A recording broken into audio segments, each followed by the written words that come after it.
welcome, Pirjo. It's very nice to see you, and thank you very much for agreeing to be interviewed about the Finnish KiMuRa project for our Recomp conference. I was wondering if you could start by, first of all, just introducing yourself so that people know a little bit more about you. Yeah, hello everybody. It's nice to be here. Even I'm here, unfortunately not in a place. Yes, I'm Pirjo Pietikäinen. I come from Finland. I work at the Finnish Plastics Industries Federation as an advisor, and one of my responsibilities is to run the composite group, and that's why the composite recycling is close to my heart. Well, that's great. Thank you for introducing yourself. And I was wondering now if you could just tell us about how the composite recycling project, which is called the KiMuRa project, came about, and who were the key people pushing for it, and what are the key reasons why it was started? Yes, the composite industry was active here. That was they were the first players here, and one of the reasons why industry is interested in composite recycling is that in Finland we've had the landfill ban of any organic since 2018. So material containing any organic materials, as composite do, are not allowed to take to the landfill. And many of the composite materials might not be suitable for incineration either. So some other solutions were to be found. And I must say that there has been 2 other projects in the field of composite recycling before this KiMuRa, so that with those we rehearsed how to do it, and that's, I think, one of the reasons why KiMuRa has been successful, since we didn't start from scratch. Okay, well, that's helpful, and obviously that landfill ban was a critical reason why you needed a better solution. So can you tell us why cement kiln co-processing was chosen in the end as the best option to take forward for composite waste? Yes, really, the composite kiln co-processing is today the only industrial scale system for composite recycling that is technologically and economically possible. Okay, so not many technologies to change from. So you really saw it as the most established and really the only commercial scale option that you could pursue. Now, many of us involved in composite waste handling know that the collection and the sorting of composite waste is often a major challenge in projects like this. So can you explain how the collection and the sorting works in this KiMuRa project? The companies themselves, they sort their waste so that now no more composite waste goes with a mixed waste to the incineration, so that there has been a different bin for that, and then the material has to be kept clean and dry. And then the material is collected, and now again there is a place that companies had to think a little bit, because maybe those places where this composite waste is collected are different ones than the ones for the mixed waste, so that a little bit that kind of organization. And of course we have to have those places, those yards where the composite waste is collected. That's why we need a company, these recycling companies, how do we put it, so that Kuusakoski is the one a big one in Finland, who has a nationwide network of those collecting points. So you've worked with a recycling company who collect the waste from individual composite companies producing the waste. You collect it and gather it in selected places, and then it's all transported to a single cement factory where the composite waste is then processed in the cement kiln. Actually, there is one other step, because there is only one place where in Finland the material is shredded. So this waste company takes it to one of its own yards, and there it's shredded. And after that, it goes to the cement industry. To the cement. So there's those different stages. There's collection, there's the gathering it together, shredding it in one place, and then transporting it to the cement kiln. So quite a complicated logistics arrangement. And it seems that you've managed to find a good partner to handle that for you. One of the big questions that's often asked is the costs. Obviously, there's a lot of activity involved here. So what are the costs, and how are they covered? And is there a particular charge that the producers of the waste need to pay? Maybe you can explain how it all works. Here in Finland, it goes the way that, of course, every company has to pay of the waste wherever it goes. And this is just one of those systems that it goes in, so that every company has that cost, and amount of this cost is almost the same to recycling than previously to the mixed waste. And how does this cost come from? So that, of course, there is a gate fee for cement industry, and there are these costs for the recycling company to transport the material. But the cost for a company is only one payment to the recycling company.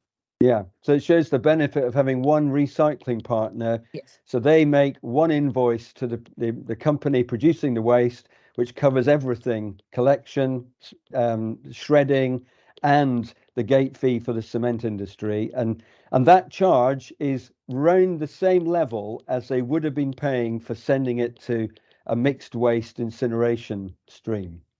Yes, it's a little bit more today, but we are looking for getting it lower. Right. Okay. So can you tell us a little bit about what were the biggest problems that you encountered in getting this set up and getting it operational, and how did you overcome those challenges, those problems that you had? Actually, I must be proud to say that we didn't have too many big problems at all, because we had those previous projects in which sort of those were handled already, because one of the challenges is to really get your waste properly sorted. So that before we had those quite strict rules that what can be involved in KiMuRa. So that the cement industry told that there were clothes and there were bikes, and they were just expecting when the worker will be there mixed with the waste. But we only want the fibers and the resin there. Yeah. So you benefited from the early projects, yes, establishing the collection infrastructure. So actually, with that in place, it operated quite smoothly without big problems, either for the recycler or for the cement kiln factory. Yeah, and without the recycling company, we would have had big problems, and this would have been almost impossible. Right. So I think that's an important learning for us here in the UK, or for other countries, that the importance of a really good recycling company as a partner to make it work. Now that's been really helpful. So can you give us some idea of the quantity of waste that's now being handled, and roughly what percentage of the total composite waste in Finland that represents? Until now, from the very beginning, more than 200 tons have been processed, but of course the sort of amount is increasing year by year, because when we started there were just 6 companies taking their waste here, even though one of them is the only big one here in Finland. But anyway, but we don't have any sort of expectation for that. I would say that today 1/4 of our composite companies are taking their waste to the KiMuRa route. So, at least we could easily double the amount of the waste. And then there will be a big increase in composite waste in Finland in 2030s when the first windmills are being renovated. We are a little bit behind Europe with our windmill industry, so that the big amount of plates will come then. And then there will be a lot of composite waste to be recycled. But for the cement industry, this is just a small bit. They can take sort of tens and hundreds times, or even 1,000 times more composite waste than we are taking to them now. Okay, so at the moment you're taking mainly production waste from part producers, but in the future it will, we hope, open up to take composite waste from end applications like wind turbine blades and perhaps marine industry and where there are old boats. So at the moment, all small boats have been taken there now, but the boat collection is another issue. Then the collection from households is another issue.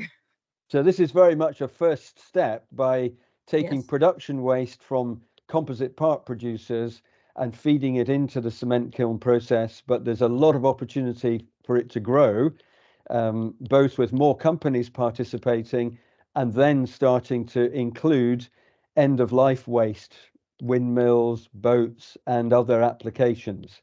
So there's a lot of opportunity for growth in the coming years. We're interested to know what's been the attitude of the composites industry in Finland to the project.